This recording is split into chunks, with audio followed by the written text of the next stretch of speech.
हाय दोस्तों, YouTube channel पर देव class में आपका स्वागत है। दोस्तों आज आप लोगों को हम पढ़ाएंगे क्लास 11 से जो टॉपिक आप लोगों को केमिस्ट्री में पढ़ा रहे हैं। दोस्तों फर्स्ट चैप्टर का टॉपिक आज आप लोगों के लिए हम लाए हैं मोलर संकल्पना या मोलर अवधारणा बोलते हैं दोस्तों, ठीक है ना। मोलर संकल्पना या मोलर अवधारणा तथा मोलर द्रव्यमान क्या होता है, ठीक है दोस्तों। मोलर द्रव्यमान के बारे में आप लोगों को हम बताएंगे दोस्तों। मोलर संकल्पना क्या होता है या मोलर अवधारणा क्या होती है, ठीक है दोस्तों। संकल्पना अवधारणा दोनों एक ही चीज है दोस्तों, इसके बारे में आज आप लोगों को हम पढ़ाएंगे दोस्तों। आइए, अगर इससे पहले आप लोग नहीं देख पाए दोस्तों तो प्लेलिस्ट में इसका पूरा वीडियो पड़ा हुआ है दोस्तों, जाकर के आप प्लेलिस्ट में पढ़ सकते हैं, ठीक है दोस्तों। आज आप लोगों को हम पढ़ाएंगे यहाँ पर मोलर संकल्पना और मोलर द्रव्यमान के बारे में। तो हेडिंग बना लीजिए भैया आप लोग, मोल संकल्पना या अवधारणा भी इसको कहते हैं, ठीक है दोस्तों। या अवधारणा तथा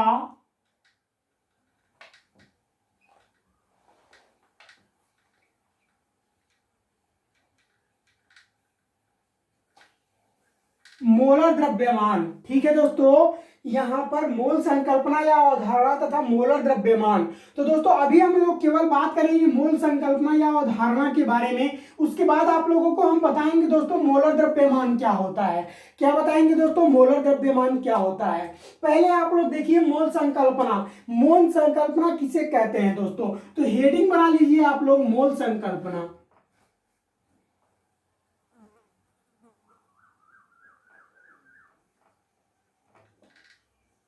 क्या होता है दोस्तों मोल संकल्पना। सबसे पहले तो इसके हम बारे में बात करते हैं दोस्तों। मोल संकल्पना वह होता है जिसमें हम लोग एक मोल परमाणु में या एक मोल अणु में या एक मोल आयन में दोस्तों कणों की जो संख्या पढ़ते हैं वो 6.023 इंटू 10 टू द पावर इतना पढ़ते हैं कण, ठीक है दोस्तों।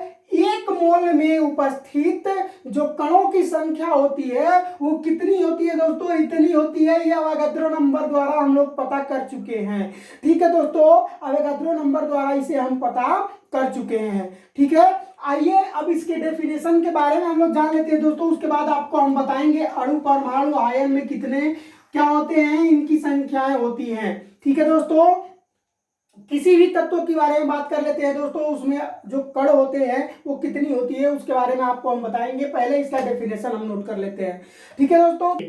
अब यहाँ पर हम लोग बात कर लेते हैं इसके डेफिनेशन के बारे में दोस्तों। दो प्रकार से इसकी डेफिनेशन आप दे सकते हो, ठीक है दोस्तों। सबसे इजी तरीका से इसको हम बना दिए हैं, ठीक है। यहाँ पर ये किताबी भाषा में आपको डेफिनेशन मिलेगा, ठीक है दोस्तों। आपके बुक में ये डेफिनेशन दिया हुआ है, लेकिन आप इतना भी बता दोगे तो ये सत्य होगा, ठीक है दोस्तों। देखिए कह रहा है कि किसी पदार्थ की एक मोल उस पदार्थ की वह मात्रा है जिसमें उतने ही कण उपस्थित होते हैं जितने कार्बन 12 के समस्थानिक के 12 ग्राम या 0.12 किलोग्राम में परमाणु की संख्या होती है। इसका कहने का मतलब यह है दोस्तों कि कार्बन 12 का जो समस्थानिक होता है दोस्तों, कार्बन 12 13 14 होता है, ठीक है ना। कार्बन 12 में कितने परमाणु उपस्थित होते हैं, तो 6.023 इंटू 10 टू द पावर 23 इतने परमाणु उपस्थित होते हैं दोस्तों कार्बन 12 में, ठीक है दोस्तों। इसमें एक परमाणु की जो संख्या होती है वो इसकी कितनी होती है, इतनी होती है, ठीक है दोस्तों। तो ये रहा आपका पहला डेफिनेशन। दूसरा डेफिनेशन बता रहे हैं दोस्तों, कह रहा है किसी पदार्थ की वह मात्रा जिसमें उसके इतने कण 6.023 इंटू 10 टू द पावर 23 कण हो, चाहे वो अणु परमाणु या आयन, चाहे वो अणु परमाणु या आयन कुछ भी हो सकता है, ठीक है दोस्तों। क्या हो सकता है, अणु परमाणु या फिर आयन भी हो सकता है। जैसे में अभी आपको हम बताएंगे कि अणु परमाणु या आयन क्या होता है, ठीक है दोस्तों। तो यहाँ पर आप लोगों को हम बता चुके हैं मोल संकल्पना की डेफिनेशन दोस्तों। अब आपको हम बताएंगे कि अगर हम बात कर लेते हैं एक मोल बराबर कितना होता है, 6.023 इंटू 10 टू द पावर 23 होता है। क्या होता है दोस्तों, परमाणु होता है। क्या होता है, परमाणु होता है। मतलब कि एक मोल में कितने परमाणुओं की संख्या होती है, तो इतने परमाणुओं की संख्या होती है। अगर 2 मोल का देगा दोस्तों तो इसमें मल्टीप्लाई हम 2 से कर देंगे, 3 मोल का देगा दोस्तों तो 3 से मल्टीप्लाई कर देंगे, यानी 2 गुनी 3 गुनी हम लोग संख्या क्या करते रहते हैं, बढ़ाते रहते हैं। ठीक है दोस्तों, बढ़ाते जाएंगे। अब आपको हम बताते हैं दोस्तों, जैसे मैं आप लोगों को यहाँ पर इसका स्क्रीनशॉट कर लीजिए या फिर वीडियो को रोक करके आप नोट कर सकते हैं। ठीक है दोस्तों, तो इसको हम रफ करते हैं और आप नोट कर लीजिए। मान लेते हैं 1 मोल कॉपर परमाणु ले लेते हैं। क्या ले लेते हैं दोस्तों, 1 मोल अगर हम कॉपर परमाणु ले लेते हैं, परमाणु है, तो इसमें परमाणुओं की संख्या कितनी हो जाएगी, 6.023 इंटू 10⁻23 परमाणु हो जाएंगे। ठीक है दोस्तों, कितने हो जाएंगे परमाणु, इतने परमाणु हो जाएंगे। कितने में, 1 मोल कॉपर परमाणु में परमाणुओं की जो संख्या होगी दोस्तों वो कितनी हो जाएगी, इतनी हो जाएगी। ठीक है दोस्तों, उसी तरह से दूसरा हम एग्जांपल लेते हैं दोस्तों। दूसरा एग्जांपल में अगर हम मान लिया जाए दोस्तों कार्बन डाइऑक्साइड अणु ले लेते हैं, 1 मोल यदि हम कार्बन डाई CO2 अणु लेते हैं, क्या लेते हैं दोस्तों, अणु लेते हैं, अणु है, तब ये इसमें भी संख्या कितनी हो जाएगी, 0.23 इंटू 10⁻23 अणु हो जाएंगे। कहने का मतलब मेरा यह है दोस्तों कि जितना मोल आप परमाणु लेंगे, अणु लेंगे या फिर आयन लेंगे, पहले इसको देख लेते हैं। तीसरा पॉइंट में अगर हम लोग मान लेते हैं दोस्तों, तीसरा पॉइंट आप लोगों के लिए मान लीजिए 1 मोल सोडियम आयन ले लेते हैं। क्या लेते हैं दोस्तों, सोडियम आयन ले लेते हैं। ठीक है ना, यहां पर सोडियम आयन नोट कर दिए हैं दोस्तों। इसमें भी परमाणुओं की जो संख्या होगी दोस्तों कितनी होगी, 6.023 इंटू 10⁻23 आयन हो जाएंगे। क्या हो जाएंगे दोस्तों, आयन हो जाएंगे। ठीक है, उसी तरह से अगर मान लेते हैं 1 मोल इलेक्ट्रॉन ले लेते हैं। क्या लेते हैं दोस्तों, 1 मोल इलेक्ट्रॉन ले लेते हैं, इलेक्ट्रॉन ले लेते हैं दोस्तों। तो 1 मोल इलेक्ट्रॉन में जो परमाणुओं की संख्या हो जाएगी दोस्तों, इलेक्ट्रॉनों की जो संख्या हो जाएगी वो कितनी हो जाएगी दोस्तों, 6.023 इंटू 10⁻23 इलेक्ट्रॉन हो जाएंगे। इसका कहने का मतलब यह है दोस्तों कि जितना मोल हम कोई भी अणु, आयन या परमाणु लेते हैं तो उतना ही 1 मोल में उपस्थित इलेक्ट्रॉनों की संख्या, परमाणुओं की संख्या, अणुओं की संख्या या फिर आयनों की संख्या होती है। इसका कहने का तात्पर्य यही है दोस्तों। समझ में आया आपको, ये वीडियो समझ में आया? ठीक है, धन्यवाद दोस्तों। देखिए अब इतना मान आप कहोगे कि सर जी बार बार आप करते हो, ये मान आखिर है क्या चीज दोस्तों? इसे अवोगाद्रो नंबर द्वारा, प्रयोगों द्वारा इसको निकाला गया है। ठीक है दोस्तों, क्या है Na, जैसे अवोगाद्रो नंबर हम लोग बोलते हैं। एक परमाणु में जो कार्बन 12 के परमाणु है दोस्तों, उसमें कार्बन 12 में कितने परमाणुओं की संख्या होती है, इतना होती है। ठीक है दोस्तों, आपको हम बता दें इसको कैसे निकाला गया दोस्तों, तो 6.02136 1 2 3 4 5 6 7 8 9 10 11 12 13 14 15, यानी दोस्तों कि यहां से हम लोग जीरो की संख्या काउंट कर लेते हैं तो 2 हो जाएगा, 4 हो जाएगा, 6 हो जाएगा, 8 हो जाएगा, 10 हो जाएगा, 12 हो जाएगा दोस्तों, 10 हो गया, 12 हो गया। ठीक है दोस्तों, तो इसमें हम लोग पूरी संख्या को काउंट करते हैं। 1 2 3 4 5 6 7 8 9 10 11 12 13 14 15 16 17 18 19 20। अभी दोस्तों 2 फिर इसको भी हम ले लेते हैं, फिर यहाँ भी 2 ले लेते हैं, तो 4 संख्या और बढ़ जाएगी। मतलब इसका दशमलव तक हम ले आते हैं जब दोस्तों, तब जाकर के इसका मान हमारा इतना प्राप्त होता है। ठीक है दोस्तों, अगर इधर 23 नहीं आ रहा है, 0 तो 1 और बढ़ा लीजिएगा। ठीक है ना, अभी काउंटिंग हम नहीं करके बता रहे हैं, केवल मतलब इस टाइप से आपका मान निकाला गया है दोस्तों, तब जाकर के 10⁻23 आया है। ठीक है दोस्तों, तो यहां से हम लोग मोल संकल्पना के बारे में अध्ययन कर चुके हैं। अब आपको हम बताएंगे मोलर द्रव्यमान क्या होता है। ठीक है दोस्तों, इसको स्क्रीनशॉट कर लीजिए, मोलर द्रव्यमान क्या होता है। ठीक है दोस्तों, देखिए अब यहां पर हम मोलर द्रव्यमान के बारे में बात करेंगे। मोलर द्रव्यमान होता क्या चीज है, ठीक है। तो देखिए किसी भी पदार्थ का एक मोल का द्रव्यमान मोलर द्रव्यमान कहलाता है। ठीक है दोस्तों, क्या कहलाता है? किसी भी पदार्थ का अगर हम ले लेते हैं एक मोल द्रव्यमान ले लेते हैं दोस्तों, तो उसका वही मोलर द्रव्यमान कहलाता है। मोलर द्रव्यमान का मतलब, कहने का मेरा मतलब ये है दोस्तों कि उसके एक मोल द्रव्यमान में जो परमाणुओं की संख्या या अणुओं की जो संख्या होती है दोस्तों, वही मोलर द्रव्यमान कहलाती है। समझ में आया आपको? जैसे यहां पर हम नोट करके आपको बताते हैं दोस्तों, थोड़ी सी लिखावट दोस्तों मैनेज कर लीजिएगा, बहुत हम छोटा लिखते हैं, ठीक है ना, बड़ा लिखने की आदत नहीं है दोस्तों।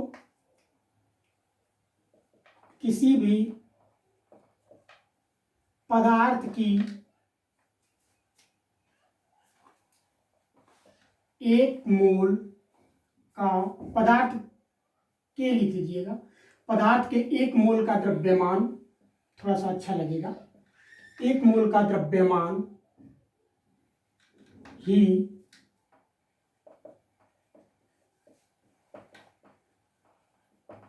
मोलर द्रव्यमान कहलाता है। क्या कहलाता है दोस्तों? मोलर द्रव्यमान कहलाता है। ठीक है दोस्तों, देखिए अब यहां से अगर हम बात कर लेते हैं कैसे हम निकालते हैं मोलर द्रव्यमान को। हम अगर निकालना चाहेंगे दोस्तों तो कैसे हम निकालेंगे? एक मोल द्रव्यमान, नोट करते चलिएगा आप लोग, एक मोल का द्रव्यमान बराबर होता है दोस्तों मोलर द्रव्यमान। क्या होता है? मोलर द्रव्यमान, यानी एक मोल द्रव्यमान बराबर क्या होता है दोस्तों? एक मोल द्रव्यमान बराबर मोलर द्रव्यमान होता है। अगर हम मान लेते हैं दोस्तों यहां पर सोडियम का मोलर द्रव्यमान ले लेते हैं, तो सोडियम का मोलर द्रव्यमान, सोडियम का मोलर द्रव्यमान के बारे में अगर हम बात करेंगे दोस्तों, तो सोडियम का मोलर द्रव्यमान कितना हो जाएगा? सोडियम कितने है? एक है। इसका मोलर द्रव्यमान कितना हो जाएगा दोस्तों? एक हो जाएगा। कहने का मेरा मतलब है कि सोडियम यहां पर जो धातु है केवल एक ही है ना, तो इसका मोलर द्रव्यमान कितना होगा? एक हो जाएगा। दो रहता तो दो हो जाता, तीन रहता तो तीन हो जाता, चार रहता तो चार हो जाता। ठीक है दोस्तों, समझ में आया आपको? अर्थात जितनी संख्या यहाँ पर रहती है वो उसका मोलर द्रव्यमान होता है। ठीक है, अब यहां पर अगर हम बात कर लेते हैं मोलों की संख्या कैसे हम निकालते हैं, तो मोलों की संख्या निकालने के लिए दोस्तों, मोलों की संख्या बराबर, मोलों की संख्या बराबर पदार्थ की ग्राम में मात्रा, ग्राम में मात्रा बटा में पदार्थ का अणुभार। ठीक है दोस्तों, क्या होता है? देखिए ये फार्मूला आपका होता है दोस्तों कि मोलों की संख्या बराबर, क्या करते हैं? मोलों की संख्या बराबर पदार्थ की ग्राम में मात्रा बटा में पदार्थ का अणुभार होता है। ठीक है दोस्तों, इससे हम आसानी से क्या पता कर सकते हैं दोस्तों? किसी भी अणुओं की संख्या या परमाणुओं की संख्या आसानी से हम पता कर सकते हैं। आइए हम बात कर लेते हैं दोस्तों, एक एग्जांपल ले लेते हैं, यहाँ पर एक एग्जांपल के रूप में बताते हैं आपको। देखिए अब हम बात करेंगे, यहाँ पर एक एग्जांपल आपको हम दे देते हैं दोस्तों ताकि बढ़िया से समझ में आपको आ जाए। ठीक है दोस्तों, अगर हम मान लेते हैं कार्बन 12 के एक परमाणु का द्रव्यमान निकालते हैं। ठीक है दोस्तों, क्या निकालते हैं? कार्बन 12 के एक परमाणु का द्रव्यमान भार हम निकालते हैं। तो नोट कर लीजिए दोस्तों, यहां पर कार्बन 12 के एक परमाणु द्रव्यमान भार। ठीक है दोस्तों, क्या निकालेंगे हम लोग? यहां पर कार्बन 12 के एक परमाणु द्रव्यमान भार निकाल देते हैं दोस्तों, द्रव्यमान या भार, ठीक है ना, इसी को बोलते हैं। अब यहां पर जब हम एक परमाणु का द्रव्यमान या भार निकालते हैं, ठीक है दोस्तों, तो उसमें जो संख्या होती है 1.992 क्या होती है दोस्तों? 4 × 10⁻23 परमाणु होते हैं। क्या होते हैं दोस्तों? परमाणु होते हैं। कहने का मेरा मतलब यह है दोस्तों कि कार्बन 12 के एक परमाणु द्रव्यमान या भार में कितने परमाणुओं की संख्या होती है? इतने परमाणुओं की संख्या होती है। दोस्तों थोड़ा सा इसको आप नोट कर लीजिए, जगह नहीं है, ठीक है ना, स्क्रीनशॉट कर लीजिए या फिर वीडियो को रोक करके नोट कर लीजिए, आप लोग बताते हैं आगे। फिर इसको ग्राम कर लेते हैं। ठीक है दोस्तों, इतना ग्राम होता है यानी कि कार्बन 12 के एक परमाणु द्रव्यमान में इतना ग्राम होता है आपका वेट। ठीक है ना दोस्तों। अब हम बात करेंगे यहाँ पर, या फिर इसको आप क्या लिख सकते हो दोस्तों, 12 ग्राम भी लिख सकते हो। क्या लिख सकते हो, 12 ग्राम भी हो सकता है। ठीक है दोस्तों, 12 ग्राम हम यहाँ पर नोट कर दिए। अब यहाँ पर इसमें 1 मोल में उपस्थित परमाणुओं की संख्या निकालेंगे। क्या करेंगे दोस्तों, 1 मोल में उपस्थित परमाणुओं की संख्या निकालेंगे। ठीक है दोस्तों, 1 मोल में उपस्थित परमाणुओं की संख्या जब हम निकालते हैं दोस्तों, तो ये होता है आपका फार्मूला 1 मोल का भार बटा में 1 परमाणु भार। क्या होता है दोस्तों, 1 परमाणु भार होता है। क्या होता है दोस्तों, 1 परमाणु भार होता है। अब दोस्तों यहां पर हम लोग 1 मोल का भार कितना निकाल चुके हैं, 12 ग्राम निकाल चुके हैं। तो यहां पर मान रख देते हैं दोस्तों 12 ग्राम बटा में, बटा हो गया, बटा में क्या हो गया दोस्तों, बटा हो गया। बटा में हम लोग क्या रखेंगे दोस्तों, कितना मान निकाले हैं, इतना मान निकाले हैं। एक परमाणु में भार जो कितना निकाले हैं दोस्तों, इतना निकाले हैं। तो ये इसका मान रख देते हैं 1.9926 इंटू 10⁻23। ठीक है दोस्तों, अब यहाँ पर हम लोग इतना मान रख दिए। अब इसका डिवाइडेशन करेंगे जब हम दोस्तों, तो ये हो जाएगा, डिवाइडेशन करने के बाद 1 मोल में उपस्थित परमाणुओं की जो संख्या होगी दोस्तों, डिवाइडेशन करने के बाद कितनी निकलेगी, यहाँ पर 6.03 इंटू 10⁻, कितनी हो जाएगी दोस्तों, ये मान माइनस में है, ठीक है ना, तब ये हो जाएगा आपका इतना। ठीक है दोस्तों, कितना हो जाएगा, परमाणु प्रति मोल हो जाएगा।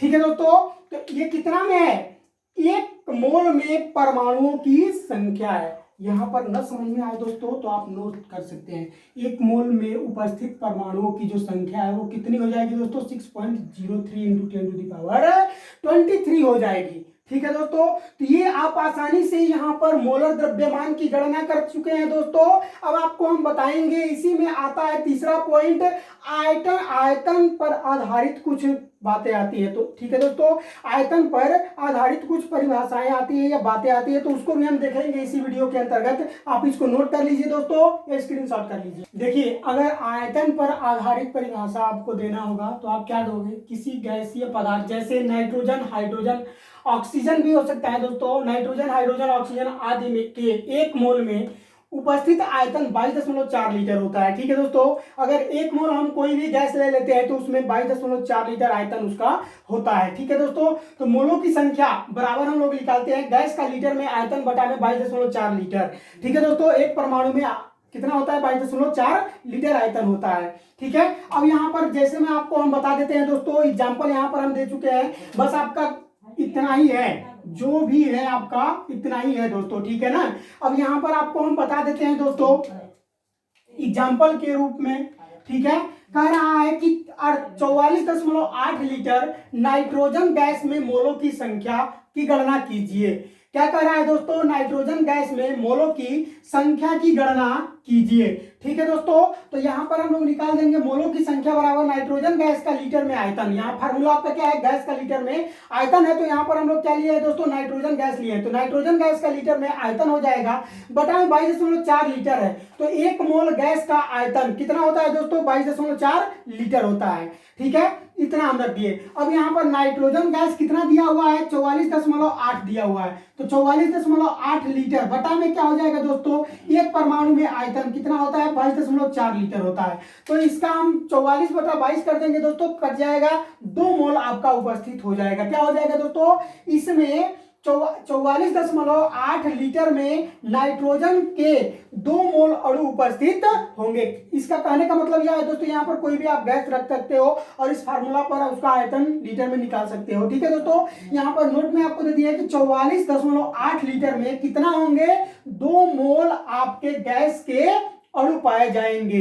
दोस्तों अगर ये वीडियो आप लोगों को पसंद आया हो तो इस वीडियो को लाइक करें, हमारे चैनल को सब्सक्राइब कर बेल आइकन का बटन दबा दें दोस्तों, ताकि हर नोटिफिकेशन आप तक पहले पहुंच जाए।